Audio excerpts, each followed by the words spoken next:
Los Angeles, যে শহরটি একসময় বিলাসবহুল জীবনযাত্রা এবং জাঁকজমকপূর্ণ স্থাপত্যের জন্য পরিচিত ছিল, আজ সেই শহর জ্বলছে আগুনে। এক সপ্তাহেরও বেশি সময় ধরে চলা ভয়াবহ দাবানল পুড়িয়ে ছাই করে দিয়েছে হাজার হাজার বাড়িঘর। আকাশ জুড়ে ছড়িয়ে পড়া কালো ধোঁয়া আর বাতাসে ঝুলে থাকা পোড়া গন্ধ যেন শহরটির মৃত্যু ঘণ্টা বাজানোর আগাম বার্তা। এই আগুন কোনো সাধারণ বিপর্যয় নয়। কেউ বলছেন এটি নিছক প্রাকৃতিক দুর্যোগ, আবার অনেকেই মনে করছেন এটি প্রকৃতির প্রতিশোধ। গত এক সপ্তাহ ধরে ক্যালিফোর্নিয়ার বাতাসে ভেসে বেড়াচ্ছে ভয় আর অনিশ্চয়তার গন্ধ। এখন পর্যন্ত 40,000 একরেরও বেশি এলাকা পুড়ে গেছে। হাজার হাজার মানুষ ঘর ছাড়া। যারা একসময় কোটিপতি ছিলেন তারাই আজ একমুঠো খাবারের জন্য লাইন দিচ্ছেন। বিদ্যুৎ বিচ্ছিন্ন এলাকাগুলোতে মোমবাতির আলোতে দিন কাটাচ্ছে মানুষ, আর ত্রাণ যতটা আসছে তার চাহিদা মেটাতে পারছে না একটুও। সমাজের বিভিন্ন অংশে এই দাবানলকে ঘিরে নানা প্রশ্ন উঠেছে। ফিলিস্তিনে বছরের পর বছর ধরে চলা অত্যাচার এবং নির্যাতনের জন্য যুক্তরাষ্ট্রকে এই শাস্তি দেওয়া হয়েছে বলে মনে করছেন অনেকেই। ইসরায়েলের চালানো গণহত্যায় যুক্তরাষ্ট্রের সমর্থন এবং অস্ত্র সরবরাহ এই অগ্নিকাণ্ডের আসল কারণ হিসেবে অনেকেই ইঙ্গিত দিচ্ছেন। সামাজিক যোগাযোগ মাধ্যমে ভাইরাল হওয়া পোস্টগুলো বলছে, সৃষ্টিকর্তা ছাড় দেন কিন্তু ছেড়ে দেন না। ফিলিস্তিনের মানুষের কান্না আজ লস অ্যাঞ্জেলেসের বাতাসে প্রতিধ্বনিত হচ্ছে। তবে যুক্তরাষ্ট্রের এই অবস্থার পেছনে প্রকৃত কারণ যাই হোক না কেন, বাস্তবতা হচ্ছে মানুষের দুর্ভোগ চরম পর্যায়ে পৌঁছেছে। ধনী গরিব সবাই আজ সমানভাবে ভুক্তভোগী। বিলাসবহুল বাড়ির মালিকরা আজ এক কাপড়ে ঘর ছেড়ে পালাচ্ছেন। কেউ পাহাড়ের উপরে অস্থায়ী আশ্রয় নিচ্ছেন, আবার কেউ খোলা আকাশের নিচে দিন কাটাচ্ছেন। অন্যদিকে পরিস্থিতি আরও ভয়াবহ আকার ধারণ করেছে। বাতাসের তীব্রতা বাড়ায় আগুনের লেলিহান শিখা নতুন নতুন এলাকায় ছড়িয়ে পড়ছে।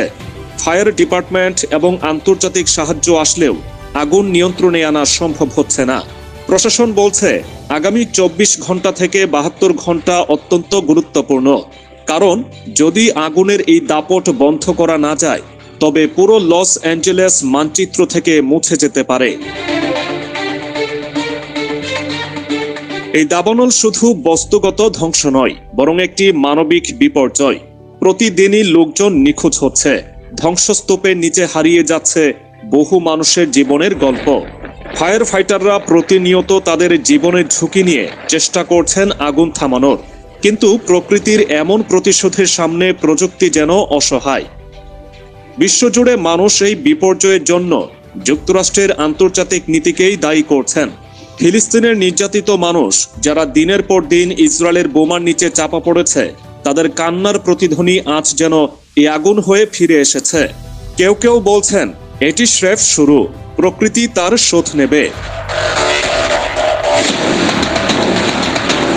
লস অ্যাঞ্জেলেসের এই দাবানল আমাদের একটি গভীর শিক্ষা দিচ্ছে। মানুষ যতই শক্তিশালী হোক না কেন, প্রকৃতির সঙ্গে যুদ্ধ করার ক্ষমতা কারো নেই।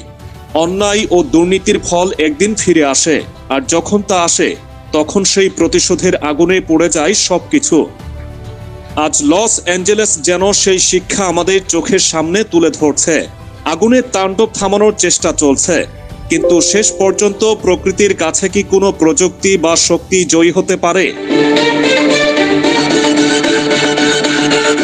লস অ্যাঞ্জেলেসে দাবানল থামানোর প্রচেষ্টা অব্যাহত থাকলেও প্রকৃতির শক্তি যেন প্রতিটি পদক্ষেপে আমাদের স্মরণ করিয়ে দিচ্ছে মানুষ কতটা ক্ষুদ্র।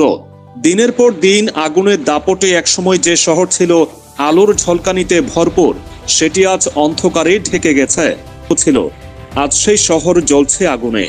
এক সপ্তাহেরও বেশি সময় ধরে চলা ভয়াবহ দাবানল পুড়িয়ে ছাই করে দিয়েছে হাজার হাজার বাড়িঘর। আকাশ জুড়ে ছড়িয়ে পড়া কালো ধোঁয়া আর বাতাসে ঝুলে থাকা পোড়া গন্ধ যেন শহরটির মৃত্যু ঘণ্টা বাজানোর আগাম বার্তা।